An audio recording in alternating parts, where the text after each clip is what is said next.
Want to know how to manage the model training settings in Dola AI?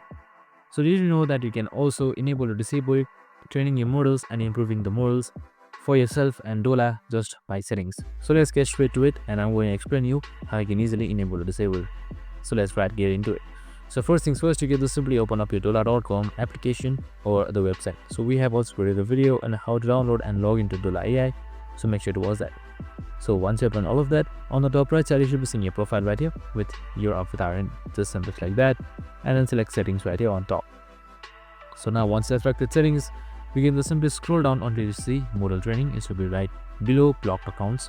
Just simply select model training, and here you can see three options that you can choose, and you can just simply enable or disable. So this basically helps improve the models.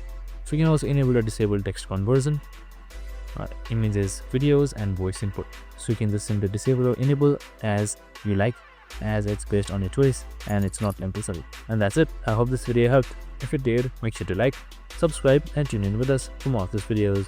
See you in the next one.